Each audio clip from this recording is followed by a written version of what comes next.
Hi guys, I'm Matt Hetherington with Tafeltennis11.com, and today I'll be doing a review of the DHS 3-star plastic ball. For the review, we compared the DHS ball with a regular 3-star butterfly celluloid ball.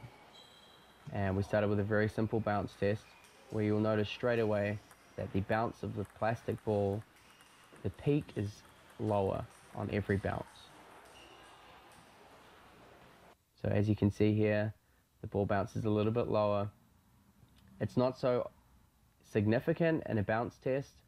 Once you get out onto the table and start practicing with the ball, you can definitely tell the difference in the bounce between the two balls. So in the close table situations, the bounce was not that significant. Because of the hardness of the plastic ball, it definitely felt a lot heavier than the celluloid ball, and the ball was a little bit slower.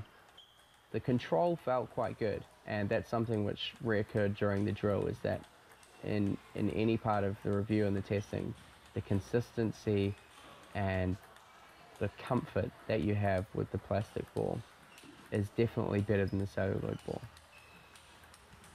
So we moved on to topspin. With the celluloid ball, there's so much more comfort in the mechanics of each shot, whereas with the plastic ball you have to generate a little bit more power, a little bit more spin from the legs, the core. You have to turn a little bit faster.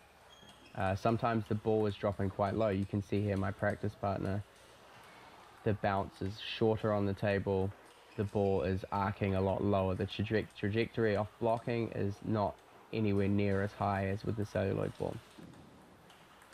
The main reason for that is that the plastic ball is a little bit firmer and slightly bigger, which definitely slows it down.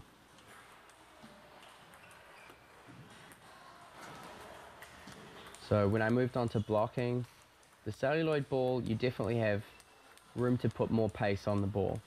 You definitely get a lot more spring through the ball. When you play with the plastic ball, it's very consistent. The margin of error is very low. Even when I moved on to adding topspin variation into my blocks, I definitely felt there was a lower chance that I would miss with the plastic ball than with the celluloid ball. And a lot of the times that I did miss, it wasn't because of the ball's properties itself. It was more the fact that I hadn't made the right adjustments to playing with the different ball. So you can see here as I move into slightly more topspin variation with the ball, it's very, very comfortable and it feels very consistent to use the plastic ball. One of the common misconceptions about the ball is you can't play big shots, you can't play with a lot of power. That's something that's not entirely accurate. And while it can be more difficult to hit winning shots in rallies, the differences between the ball are not ones that we're not going to get used to. So the more you practice with it, the more you will learn how to add more weight transfer into the ball, how to make your strokes more efficient with the slower properties of the ball. You can see there a couple of times I got caught off guard with the lower bounce.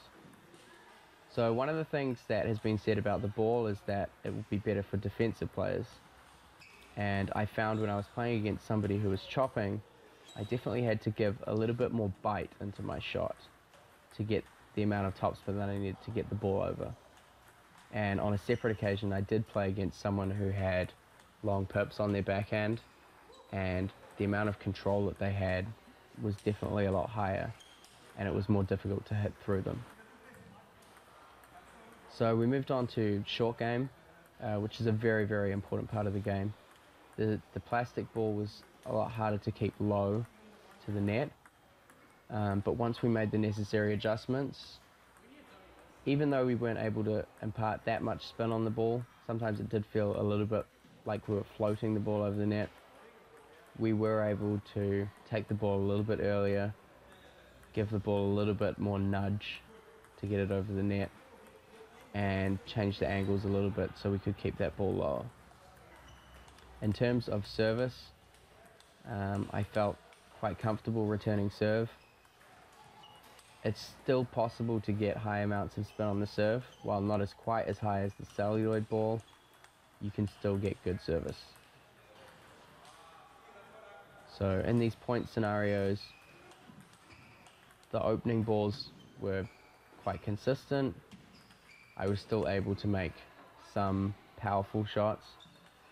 I did get caught out back from the table quite a few times, mainly because of the bounce. So there are a few things that you need to get used to with the new ball.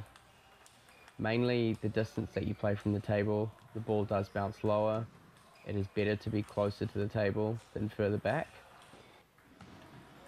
You have to try and make each technique as efficient as you can to maximize the amount of spin you can get on the ball. You really have to work on getting as much contact on the ball as you can so that you can try and generate as much spin as possible. And of course you need to use more power from your legs and your core when you're playing the power